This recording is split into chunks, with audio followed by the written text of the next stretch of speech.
Y continuamos en Desde el Conocimiento en esta noche de sábado. Y a esta hora ya, bueno, es el Día del Maestro. Vamos a hablar de historia mientras los felicitamos y los vamos a homenajear. Y también en la figura de Domingo Faustino Sarmiento. Por eso le damos la bienvenida a Pablo Borda para hablar de historia, que él es profesor licenciado en historia, docente universitario, divulgador y creador de historia para millennials. Ya los invito a que se metan en esa página de Instagram porque tiene un montón de contenido. Bienvenido, Pablo. Buenas ¿Cómo noches, estás? Yami. ¿Cómo andás? Todo bien, por suerte. Bueno, me alegro. Hablamos de Sarmiento, bueno, y ya queremos conocer la historia, algún detalle que tengas ganas de contarnos, tal vez diferente a lo que, bueno, ya conocemos de él. Bueno, cuando hablamos de Sarmiento, Sí. la primera imagen que nos viene a la mente es esto, es el gran maestro, ¿no? Sí. El educador, Tal cual. el que podríamos decir que modeló el sistema educativo de la Argentina. Pero Sarmiento es también un personaje controversial. A ver, ¿por qué? Hay que decir que a lo largo del siglo XIX tuvo una participación destacada en lo que fue la Organización Nacional, que fue cuando los liberales, sobre todo, se pusieron a cargo de construir el Estado. Sí. Pero bueno, para construir ese Estado y un proyecto de país, había que combatir a aquellos que no compartían ese proyecto. No se los podía incluir. ¿Cómo? Incluir no. No, Había no. que combatirlo. Hay una cuestión igual ahí problemática, porque Sarmiento, cuando escribe Civilización Sí. y Barbarie, está diciendo que la Argentina se compone de esas dos fuerzas en pugna, pero su proyecto es la civilización. Hay que superar el atraso, modernizar el país. Ajá. Y para eso, en la óptica de Sarmiento, había que acabar con el caudillismo, con el federalismo, y por eso tuvo una participación en sangrientos conflictos civiles.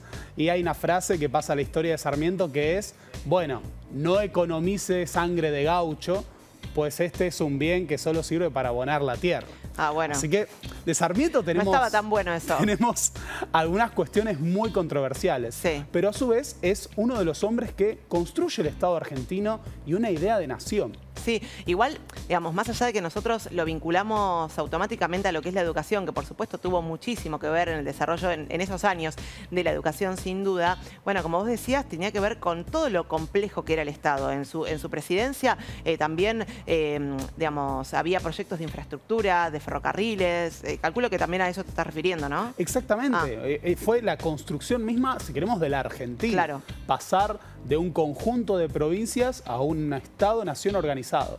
Bueno, ese proyecto era complejo y Sarmiento se proponía una Argentina moderna. No hay que quedarnos simple y llanamente con que pedía combatir a los caudillos. Por ejemplo, estaba en contra de la concentración de la tierra y decía que el modelo de la agricultura argentina tenía que ser más similar al estadounidense. Y decía, bueno, en vez de un conjunto de grandes terratenientes, tengamos pueblos de medianos propietarios, de pequeños propietarios. Ahí aparece la imagen de Chivilcoy, pensando en farmers. Dice, hombres que trabajen la tierra y se sientan ciudadanos del país, y no peones de un terrateniente. Claro. Por eso la educación para Sarmiento ocupa un rol fundamental. ¿Por qué? El proyecto que finalmente se aprueba en la época de Roca de la educación laica, gratuita y obligatoria. Sí. Porque todos tenían que recibir la misma educación, desde el hijo del peón hasta el hijo del estanciero. La idea era que la cultura, la educación, podía igualar a la sociedad, podía ser una herramienta para el progreso. Claro. Por eso hay un debate interesante entre Sarmiento y Alberdi. Alberdi, ¿qué proponía? Y decía, bueno, la gente se va a educar por las cosas, por las prácticas. Si modernizamos la economía, si traemos inmigrantes extranjeros, y bueno, los criollos van a tener que acostumbrarse y copiar lo que hacen los extranjeros. Claro. Bueno, en esa polémica Sarmiento dice, no, tiene que ser la voluntad del gobierno, del Estado, la de modernizar el país, educar al pueblo argentino. Sí. Por eso esa visión de Sarmiento, por más que muchas veces uno se queda con la parte, bueno, del presidente que fue también un militar, que combatió contra los caudillos, también hay que achacarle una parte que fue un pensamiento muy progresista en ese sentido. Hay una defensa de los derechos de la mujer en la figura de Sarmiento también. Y bueno, también podemos decir que Sarmiento era... ¿Era qué? Vamos a decir, un adelantado para algunas cuestiones. ¿En qué sentido? Cuando Sarmiento estaba en el exilio, en la época de Rosas, va de gira por Europa. En esa época, el gobierno de Chile, como él tenía ya este interés por la educación, le financia un viaje a Europa para conocer los sistemas educativos, las ideas de los europeos. Y era Sarmiento. Con Sarmiento, ¿qué tenemos? Registros de todos sus viajes, todo lo que hacía, los lugares que visitaba. ¿Y qué encontramos? Bueno, una costumbre que le gustaba a Sarmiento era tener orgías. Ah, mira. Así que nosotros tenemos los propios recuentos personales de Sarmiento. O sea, anotaba todo encima, dejaba todo anotado. Incluidas, no sé, una grande orgía en Italia, y ese tipo de cuestiones, porque era un hombre, era un romántico, era un apasionado de la política, de la educación, de la literatura. Por eso, la figura de Sarmiento, que puede resultar controversial, por ejemplo, por ese pensamiento a veces darwinista, es parte también de una figura compleja, una figura que todos los campos de la sociedad, de la política, de la literatura, los discutió. Y bueno, si tenés una posición sobre cada situación, cada problema que hace al país, y definitivamente te vas a ganar enemigos. Y ese fue el caso de Sarmiento. La verdad que los datitos que conocimos hoy de Sarmiento, no sé, ya me quedan. Ya en principio me quedan para siempre. Así que bueno, nada, la verdad que me quedé pensando en todas las cosas que hace Sarmiento, que hizo en realidad. Hubo un intento de magnicidio a Sarmiento. ¿En serio? Cuando era presidente, atacaron se estaba desplazando por la ciudad de Buenos Aires en el 73 y dos matones de Ricardo López Jordán intentan dispararle. Mirá vos. Y disparan, el disparo sale, atacan a Sarmiento, pero él no se enteró, estaba un poco sordo, distraído, no escuchó el disparo y siguió como si nada. Pero hasta tuvo un intento de magnicidio, ¿no? Que es un tema que está por supuesto que estamos hoy en día en estos días hablando de esos temas. Y bueno, en principio saludamos por supuesto a los docentes, a los maestros, los homenajeamos en este día, en este 11 de septiembre. Y pasamos también a una fecha importante que se cumplió hace unos días, el 6 de septiembre, un nuevo aniversario de lo que fue el golpe del 30. Digamos, rápidamente, ¿cómo podemos resumir ese momento de la historia? Bien, podríamos decir que el golpe del 30 inaugura una práctica que va a ser terriblemente costosa para la Argentina. Argentina durante 53 años afrontó golpes de Estado y dictaduras cívico-militares en el país, que fueron parte de un interés de ciertos sectores de la sociedad que no estaban preparados para vivir en democracia. Para decir, en ese momento gobernaba Irigoyen. Gobernaba en su segunda presidencia Hipólito Yrigoyen, y sobre todo los conservadores, pero también radicales antipersonalistas y otros partidos políticos, consideraban que el gobierno era demagógico, corrupto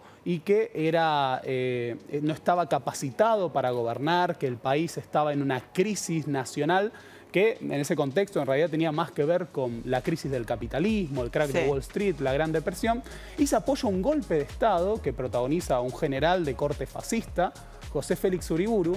Y que estaba junto a Justo. Junto a Agustín Pedro Justo, exactamente, pero el gran impulsor del golpe, por más que el hombre fuerte sea Justo, va a ser Uriburu. Y Uriburu, con una columna del ejército argentino, derroca al presidente y se propone instalar una dictadura cívico-militar que en su momento, pensaba él, iba a llevar a una sociedad al estilo del fascismo italiano. Bueno, por suerte podemos decir que su intento de crear la versión Maramá-Rombay del fascismo de Mussolini fracasó. Pero hay que decir que ese golpe y esa dictadura contó con apoyo de numerosos sectores en la sociedad. Por ejemplo, los grandes diarios del país publicaban, por ejemplo, Crítica, el triunfo de la revolución, el régimen depuesto, los representantes del régimen depuesto han huido, total normalidad. Como que empezaba a notarse una campaña de desprestigio como estrategia para ganarle al enemigo en este caso. Que era un enemigo, en este caso Irigoyen, al que no se podía derrotar en las urnas. También, bueno, las entidades patronales, la Unión Industrial Argentina, la Sociedad Rural Argentina apoyaron el golpe. Y un episodio que creo que es interesante destacar en este momento es que no hay nada en nuestro sistema institucional que establezca que si un general derroca a un presidente, se convierte en el presidente. Nosotros lo tenemos naturalizado, como bueno, es algo que pasó en la historia. Pero ¿cómo se hizo para aplicar? ¿Y cómo? Bueno, hay que señalar que cuando se produce el golpe de Estado, la Corte Suprema de Justicia hace un fallo en el que reconoce al gobierno de José Félix Uriburu como un gobierno de facto. Y se crea una doctrina, una carátula jurídica, la idea de gobierno de facto, que va a ser utilizada de ahora en adelante en cada golpe de dictadura cívico-militar de la Argentina. Así que ya en ese momento teníamos representantes de las corporaciones más poderosas del país, medios de comunicación, entidades patronales, incluso la Corte Suprema de Justicia y los oficiales conservadores del ejército, aboliendo la democracia para imponer un proyecto político que no podían sostener mediante las urnas. La verdad que es súper interesante todo lo que nos contaste en la noche de hoy. Muchas gracias, Pablo, por acompañarnos en Desde el Conocimiento. Y así nos despedimos. Ya, bueno, primero agradeciendo a toda la producción de estos días. Y la semana que viene vuelve Majo. Así que, bueno, los esperamos como siempre a las 23:30 horas por la pantalla, el sábado que viene, por supuesto, por la pantalla de C5N. Que tengan una excelente noche. Chao, hasta luego.